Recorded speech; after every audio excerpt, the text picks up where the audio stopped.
What kind of acid is that, bro? Whatever that is, you keep that to yourself, son.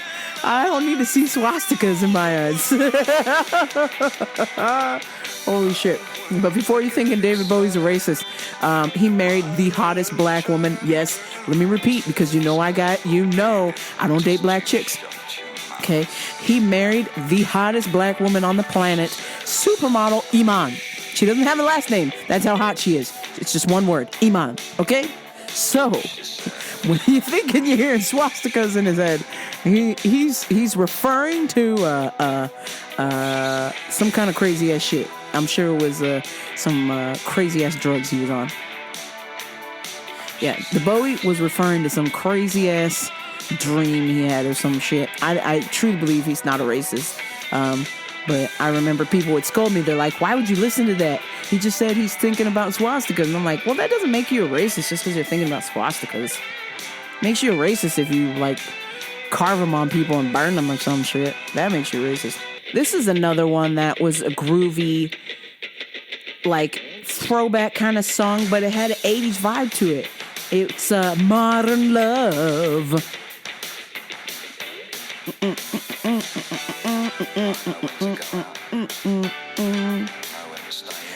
Gets me to the church on time. Man, Modern Love. Singing about being in love with a lady and you're not really sure what to do. What will you do about your crush? Speaking of your crush, man, I friend zoned my crush.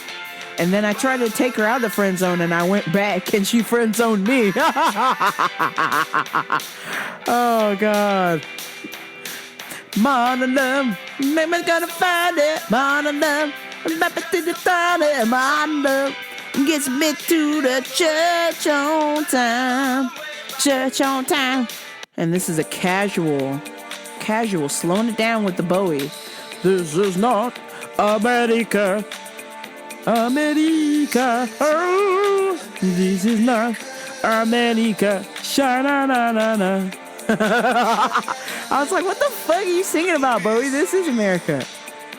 But he is singing about, this song is from the American Psycho soundtrack, and so how time was changing, how people were becoming more selfless or people were becoming more selfish and selfless. Or people were becoming more selfish, and when this song starts playing,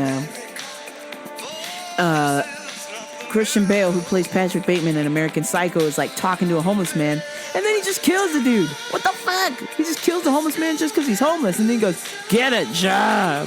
Like, oh man, it's cold. And then Bowie, "This is not America, no." And, the song he's referring to, how this is not the America that it once was. People came from all nations, of all races, of all backgrounds, came to America for a better life, and it's changing day to day. We're putting up all of these walls, we're making more stipulations because people are abusing the rules, and we don't know who's a good guy or a bad guy, so now everybody's just bad. This is not the America that Bowie knew, and this is not the America that I used to know. Man, it used to be a cool place. It still is. And it probably always will be compared to a third world country, but it's certainly, we've given up a lot of our rights, and it sucks. It used to be a place where people were cool. We used to be able to talk on a phone and nobody was recording it. Now it goes in a database in the middle of the desert in Utah. Oh, God, every single thing you fucking do, all the cameras, the phones, everything is recorded. And I'm sure if Bowie was alive today, he would say, "This is not America, no." This was one of my favorite collabs, besides the Queen Under Pressure collab that we did last week. Besides the Queen Under Pressure collab that I did last week, this collab, I'm Afraid of Americans. This is David Bowie and Trent Reznor of 9 Inch Nails doing this song, and I love it. I fucking love this song. I used to hate it when I first heard it because I'm like, I'm not afraid of Americans. Today I am. I'm afraid of Americans. I'm afraid of the wild. I'm afraid I can't help it. I'm afraid I can't. I'm afraid of Americans. I'm afraid of the wild. I'm afraid I can't help it. I'm afraid I can't.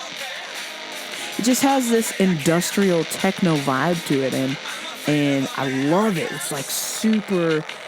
It's like the song slowly creeps on you, and then before you know it, by the time you get to the end of the song, it's just like all of the noise, the guitars, the drums, and the big crescendo, and Bowie and Trent are yelling, "Oh, I'm afraid of Americans!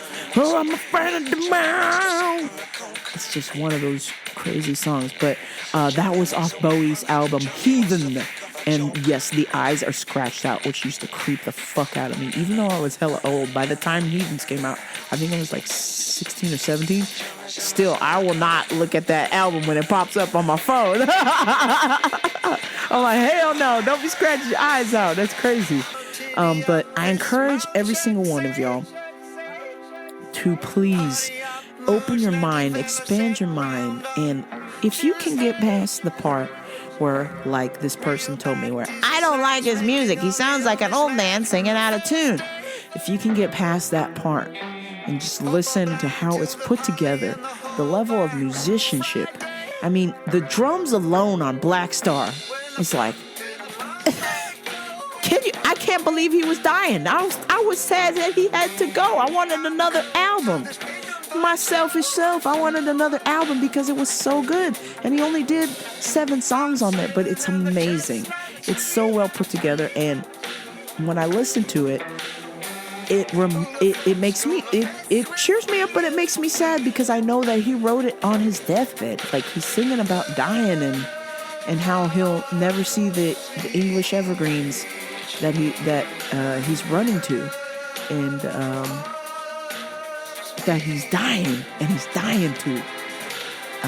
Man, it's very powerful stuff. But even some of the old stuff, go back and listen to it. Ziggy play guitar and the spiders from Mars.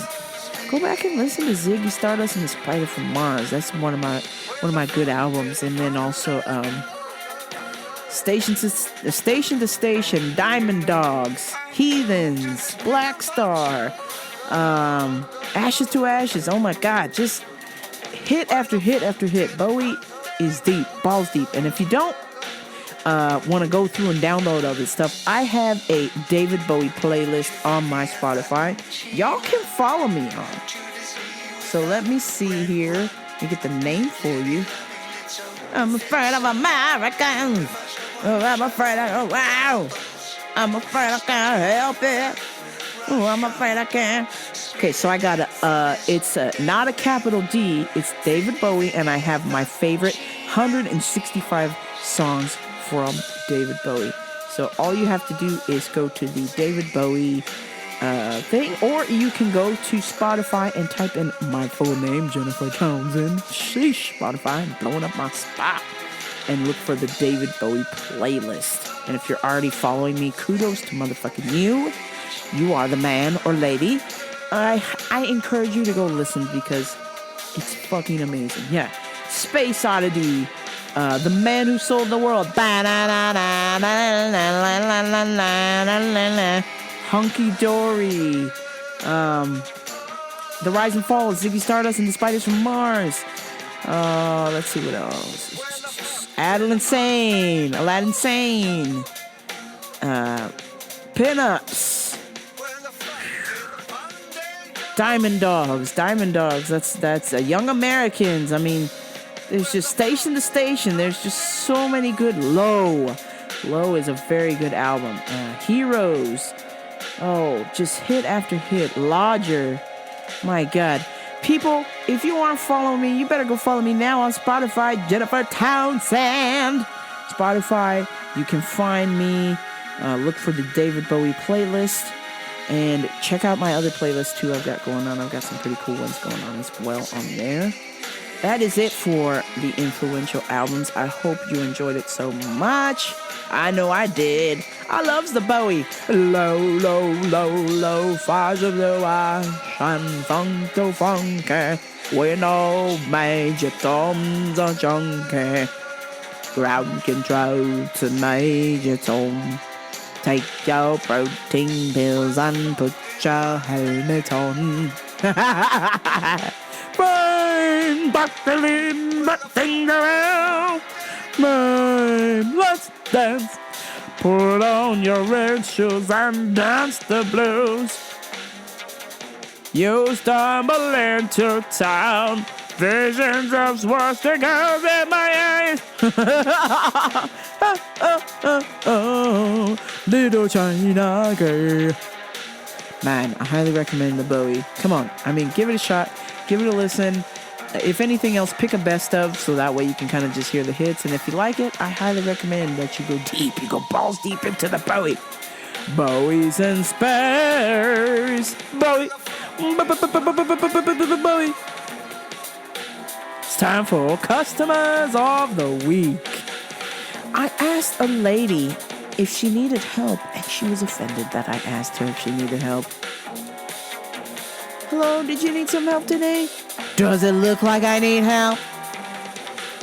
Oh, sorry, ma'am.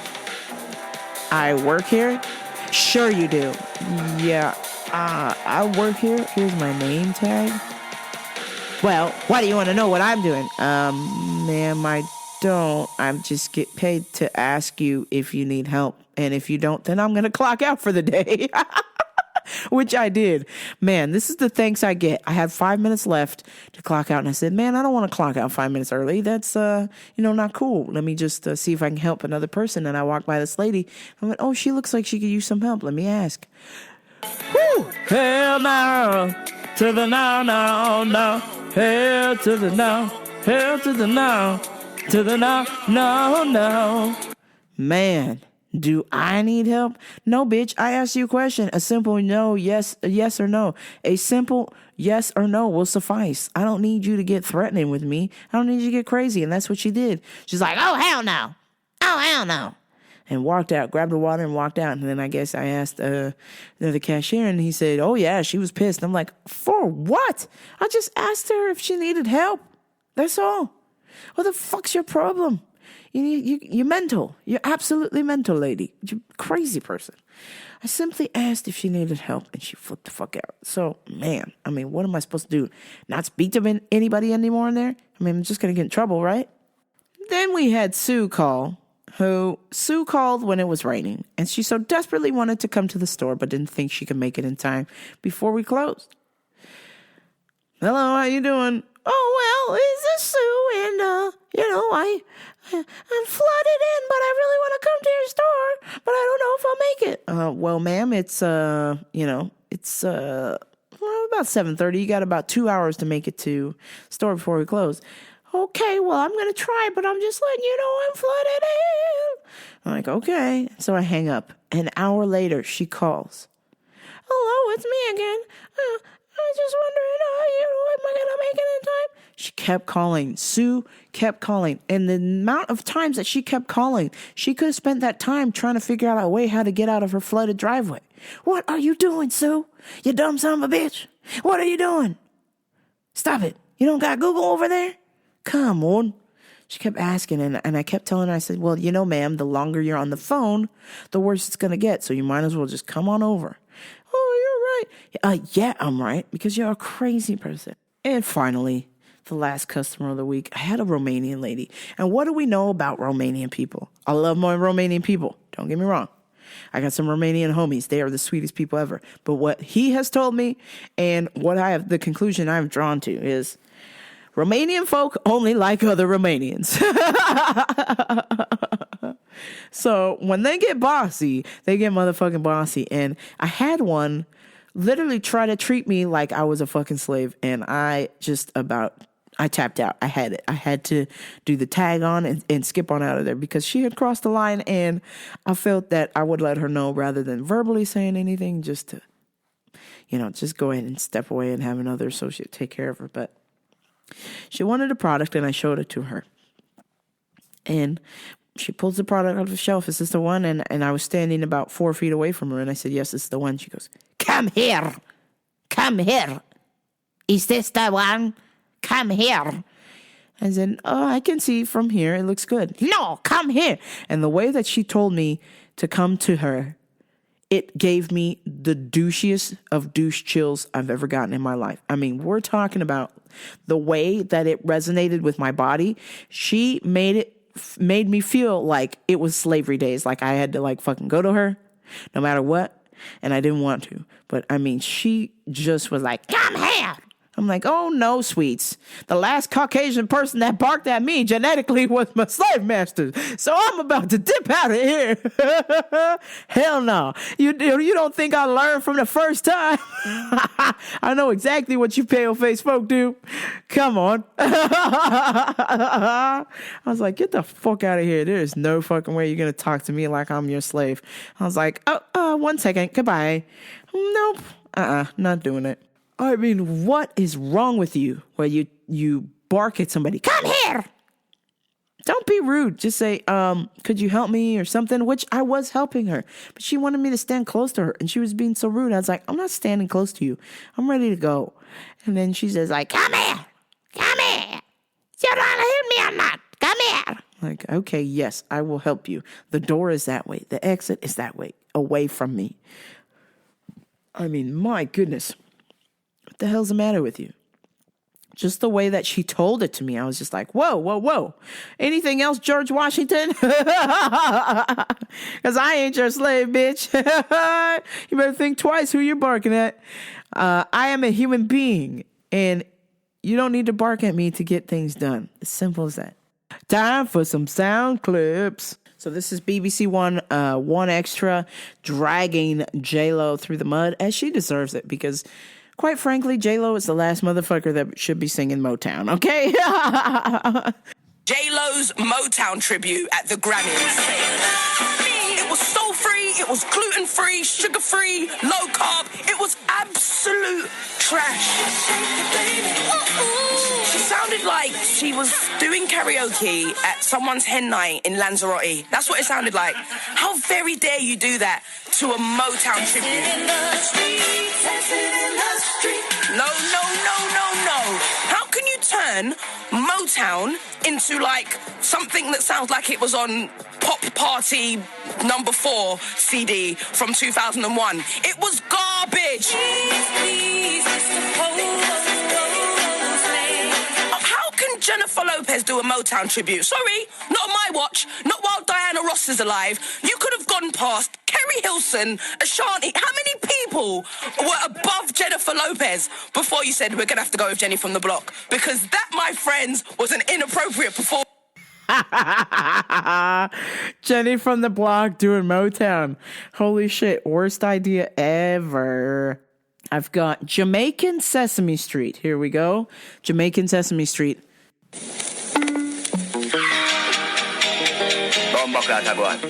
Whoa, you know you want no? Let me tell you this now. Me here say. Ease up. Me no want in a bumbo clot talk. You too chatty bumbo clot. Power. Blood clot. Chatty patty. Some boy a chatty patty. Chatty patty. Some gal a chatty patty. Hey. Chatty patty. Some boy a chatty patty. Hey. Chatty patty. Some gal a chatty patty. Then we take your business out and road got talk it. Put your fucking business in a WhatsApp party. And when you take them out and road them bad, Lord have mercy. And then they call the police. Make Babylon arrest me. Some of them think the office stop. Some a share video, some a share screenshot. And they turn in a big snitch when they make the gunshot. Banana chatty patty, some boy a chatty patty. Chatty patty, some gal a chatty patty. Jamaican Sesame Street, Chatty Patty. Chatty Patty, Chatty Patty. So it's a clip of Ariana Grande, Cardi B, and one other person. Well, you can suspend disbelief here because you're listening to the radio, but the most important part is the sound effects. This guy, Cosmic 8, he has taken the most random noises and dubbed them over.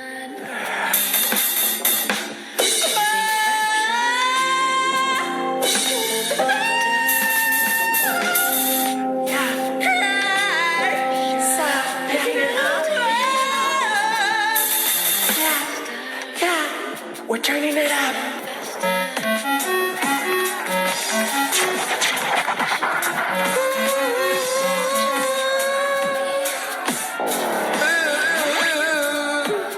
The way you move, the way you feel.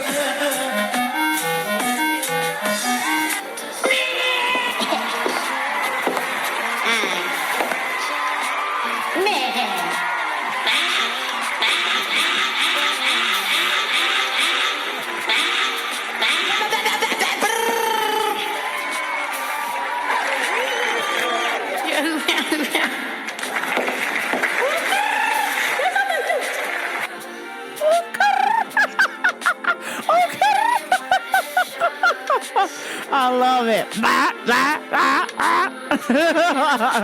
Boop-a-de-boop, boop-a-de-boop, boop-a-de-boop, boop-a-de-boop. Oh, come on, fam. How does that beat Mac Miller?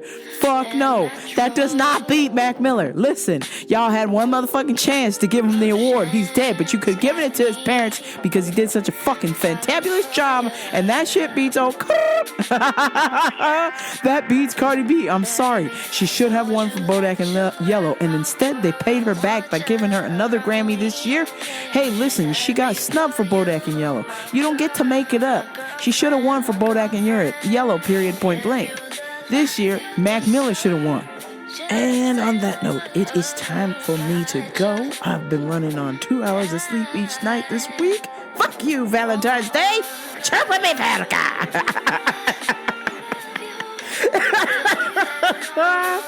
Oh my God, I need to go to bed. But before I go, please like, share, and subscribe to Rambo for Radio, RamboForRadio.com. Tell your friends, but only if they're cool, with a KWEL. No negative Nancy's, no sensitive Sally's. Cool kids only radio, duh. And on that note, this is Rambo for Radio, and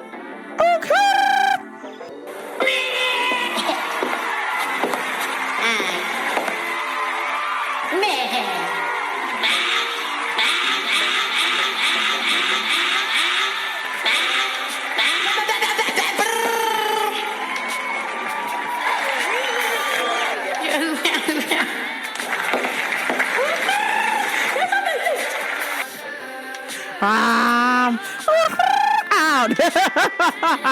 Bye, bye, bye, bye. Okay.